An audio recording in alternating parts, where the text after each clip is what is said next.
My name's ACC Matt Jukes and I'm leading the crackdown on metal theft across Wales. These are crimes which cause real inconvenience and distress to our communities, and that makes them a priority for Welsh policing.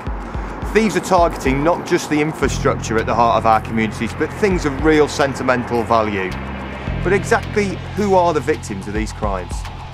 My name is Humphrey and I'm the chairman of Aberdare Rugby Football Club. And in October of last year, we were informed that somebody had gone down to the Ynys where we have our floodlights and field, and they'd taken all the wires out of the floodlighting.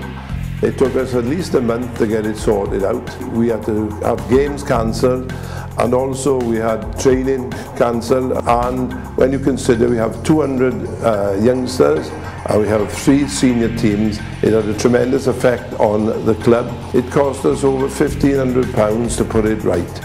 So we are a rugby club. We have not got a great deal of money, but we are giving the young men of Aberdare the opportunity to play rugby. So what I'm appealing for is for help, so that if you see anything that's suspicious, or if you see anybody who you think is out to steal wires, not only from floodlighting, from anything, please get in touch with the police on 101, and if you think it's an emergency, to ring 999. Many of these thefts are driven by the global increase in the price of copper, brass and lead. And many of them take place in full view of the public. It's easy to assume that when someone's working in a yellow fluorescent jacket up a ladder on a building that they're there with permission, but we really shouldn't take that for granted. And the scrap metal they're stealing might be worth only a few pounds, but to our communities it means so much more. I'm Father Ben Andrews. I'm the priest at St Paul's, Grangetown. One Friday night in December of 2010, thieves broke in and stole copper piping that ran from the main gas meter into our boiler house, and in taking the copper piping they damaged the boiler beyond repair, which meant we would have to have spent £20,000 on a new boiler, all for about £30 worth of value of copper piping. Caused huge problems for us. There may have been an explosion if there'd been a naked flame, and we weren't able to use the church building for a couple of days because of the amount of gas that was in the air. There are a number of things we can all do together to prevent us becoming victims of metal theft. Ensure gates are locked and your property secured. Restrict access to the roof by moving bins, water butts and tall trees away from property. Lock ladders away in sheds, garages and compounds. Remove any means of transporting that stolen metal away, such as wheelbarrows or bikes, and apply anti-climb paint to drain pipes and roof guttering to help restrict access to roofs. You might consider installing security lighting at your property. You could paint the lead with tar, which makes removal difficult, or any other paint, as this devalues scrap lead.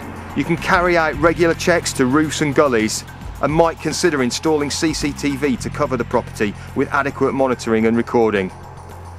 Above all, we'd encourage members of your community to keep a vigilant eye on your property and report any suspicious activity.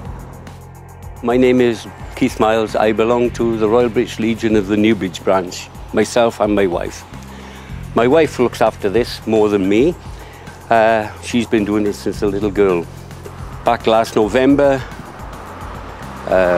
scrap merchants, or whatever you care to call them, stole the original plaque, which was of bronze and of fairly great value. When we got out of the car here, my wife burst into tears. I was despondent, but I've never seen her be so down, for quite a while. It was made of bronze, which is a very expensive metal to buy, but virtually nothing you'll get nothing back on it as scrap. Bronze plaques missing off chairs in cemeteries, really despicable. I'm only glad that it's back now to some of its former glory, and will represent the people that's on there. Our message to metal thieves in Wales is really simple. You're not welcome here. We're going to be cracking down not just on the metal dealers who flout the law, but on the illegal waste carriers who are taking scrap metal away from our streets. But we can't do that alone. We'll be working very closely with our partners in other agencies, but crucially with the public. We need information about suspicious vehicles, suspicious people. We need those registration numbers, and we'll then deal with the information that comes forward. I'd ask that people give that information in emergency situations via 999, in non-emergencies on the non-emergency number 101, or anonymously to Crime Stoppers Wales on 0800 555 111. It's more than metal, so don't cop out. If you see anything suspicious, call the police on 101. Or in an emergency, 999.